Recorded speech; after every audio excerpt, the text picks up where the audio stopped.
this one, like this video and subscribe to our channel. I'm gonna break down my staples into the 3 macronutrients, which are carbs, protein, and fat. And we'll start with fat since that's everybody's favorite, right? Everybody probably has butter in their kitchen of some sort, butter, margarine. Hopefully by this point in your life, you've learned that butter is best and there's no more margarine. But if not, today's the day you learn that. I like to go with Kerrygold grass-fed butter. I get it at Costco. It comes in a big old 3-pack. This is the best source as far as butter goes because it's the highest quality. It tastes delicious. It still has quite a bit of fat, so you still have to watch those portions on it. But if you're gonna get butter, this is the type to get. Next, I'm going to the oils. So we do coconut oil. I'm sure you can tell by the size of this that I get it at Costco. But coconut oil, I usually buy 1 for the bathroom we use for lotion on our skin, and then 1 for the kitchen that we use to cook in. The thing I like about coconut oil is that it's actually a fat that you can burn at a higher heat. So most people don't realize that olive oil is not as stable as like avocado oil, which I'll show you next, and the coconut oil. And so if you are cooking anything higher than 350 degrees, then that can become rancid and it can actually turn bad for you. So the only time I usually am gonna use olive oil is if I'm doing a salad and I'm not cooking that oil at all. Otherwise, I go with my coconut oil or the avocado oil. The avocado oil I love because you can cook at super high temperatures. It doesn't have any extra flavor. Sometimes you can taste a little bit of a coconut flavor with the coconut oil, but this is completely bland and gives you that same feel of the olive oil without turning rancid at high heat. Next, it would be coconut milk. So this I love to add to soups and seasonings. So maybe instead of half and half or some different things like that, I'll add the coconut milk in to make something creamier, give it a little more flavor. It does have a slight coconut flavor to it, so if you're not a coconut fan, it might take a while to get used to, or we might have to just go a different route. But they also sell this at Costco now in a big, I think it's a 9-pack or something amazing. So it's nice to just keep on hand that I can throw into a recipe every now and then. I also use this for smoothies. So if I'm having a smoothie for breakfast, I'll use this as the fat source in my smoothie. It gives it a nice tropical flavor. Maybe I can almost picture myself on the beach somewhere. And then lastly there we have peanut butter, which again, Costco is a lifesaver. This I always have in pounds and pounds in my pantry. I make at least 3 or 4 peanut butter sandwiches a day for my kids. So this is the best quality. Most peanut butters that you'll find out there have sugar added to them, which is unnecessary and just adds more sugar to what kids are already getting in all their other foods. So this is just peanuts, organic peanuts, and that's it. It's simple. My kids actually like it. They don't even know there's not sugar in it, and so we're all better for it. So next I'm going to show you the bulk items for protein that I always keep on hand. Protein is always kind of where I start when I'm planning my meals. It's usually the bulk of your meal, so I try to keep a bunch of different types on hand. The nice thing is that you can always freeze meats and keep them. So if I see some on sale, I always try to snag a few extra and keep them in the freezer. That way I'm never tempted to just go out to eat because I don't have any protein on hand. The first one would be grass-fed beef. I always have to get the big size. This is actually from Sprouts. They now sell kind of bulk ground beef, which is nice.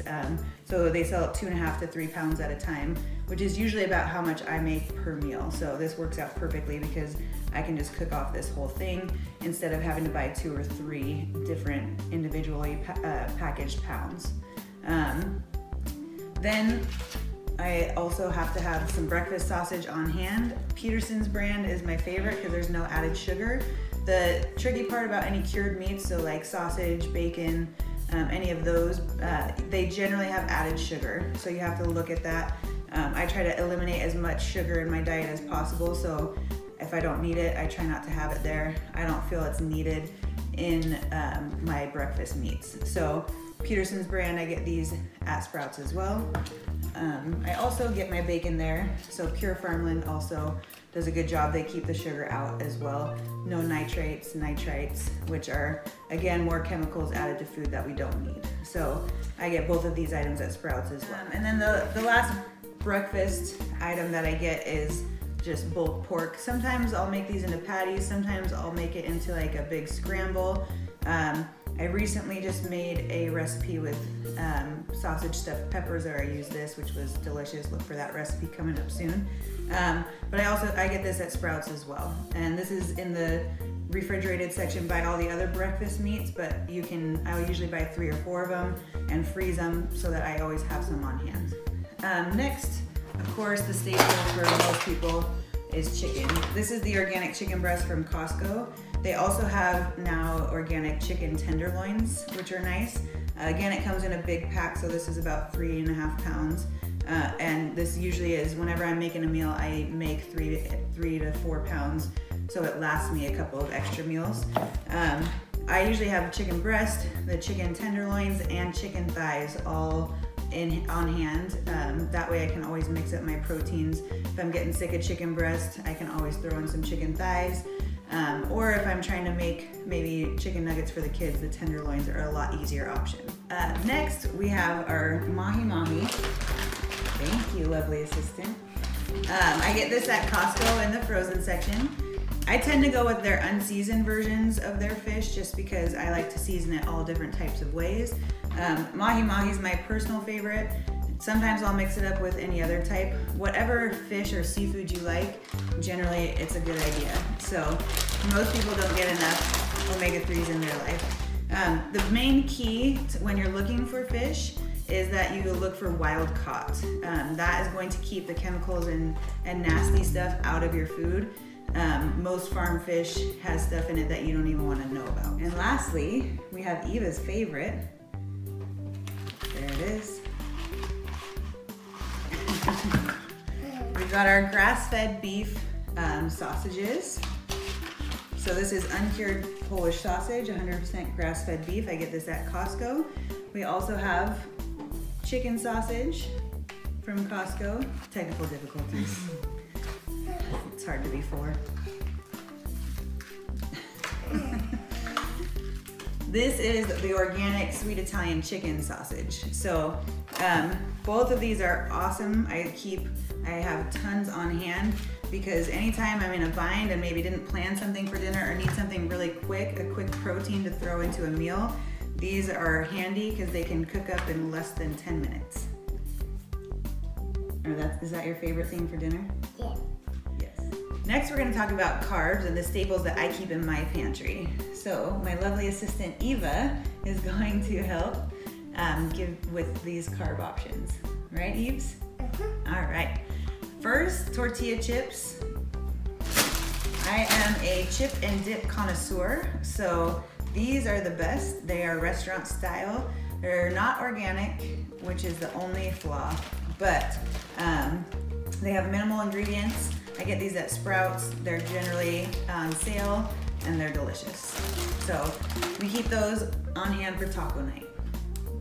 We also, because we have lots of little kids, plus my husband Jeff, we have to keep cereal on hand, right? Is this your cereal or is this Daddy's cereal? Daddy's cereal, yeah. Corn Flakes. These have no added sugar, which if you've ever searched for a cereal without added sugar, you will know that it is a quest. So there's generally 1, maybe 2 options at best, and almost every single cereal that you come across will have added sugar in it. This is one that doesn't, and it still tastes pretty good. I'm not gonna say delicious, but pretty good. I get this at Sprouts. What else do we have that's a staple? What do we put our peanut butter on? Bread. Sourdough. So most of my family is somewhat gluten-free, just doesn't respond very well to gluten. We try to kind of eliminate as much of it as possible.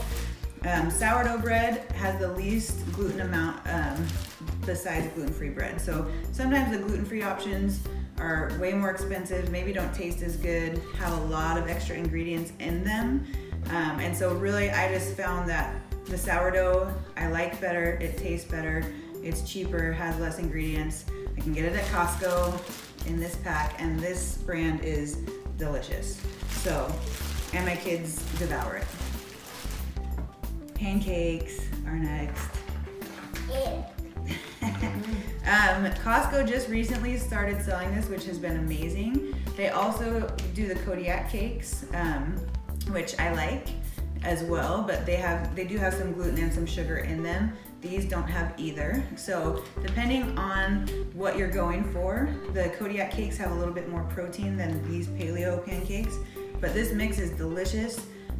Kid tested, and I have some picky kids when it comes to eating. They taste just like regular buttermilk pancakes, and they're super easy to put together.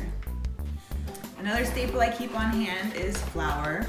I don't bake a lot, mainly because if I bake it, then I eat it, and that's not always a good combination. So I use this mainly for recipes if I'm trying to thicken a sauce, make a sauce from scratch. I just like the gluten-free option.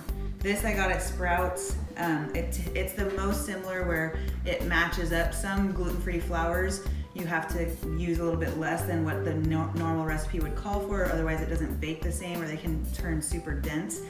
This keeps it almost exactly like all-purpose flour, so I like this brand and this type. Pasta. This is by far the best gluten-free pasta you will find. It's at Trader Joe's. It's one of the few items I get there, so when I go there I buy like 10 packs of it and just keep it in my pantry because I don't go to Trader Joe's that often just because it's not super convenient to my house. But this is like, I think $1.99 for 16 ounces. It's delicious, tastes just like regular pasta, cooks up just like regular pasta, and doesn't break apart. Next, we got some brown rice. Costco size, of course. So you can see we've made our way through this bag quite a bit. This is just the organic short grain brown rice. A lot of people ask me brown rice versus white rice. They both have different things that they're gonna give to your diet. So I mix in both. I usually have at least this bag in the brown rice and another bag like this for white rice. But this is easy. I always have it on hand so you can, again, have a carb that you can make up. If you have an Instant Pot, you can make your rice in less than 20 minutes, which is amazing. Next, this is the last one, tortillas. So if you watched last week's video, you saw us making our pizzas. These were the tortillas that we used to make those pizzas. Again, this is a Costco size. I like it because I have it separated into 2 separate packs inside of this, so I can take out half and then still keep the other half frozen if I'm not gonna go through it all. We use this for taco night, pizza night, cheese quesadilla night, you name it, we use it. That's all I have for you guys today. Please subscribe and click that notification bell. The DRC is your resource for physical, mental, and nutritional conditioning. From my kitchen to yours, thanks for watching.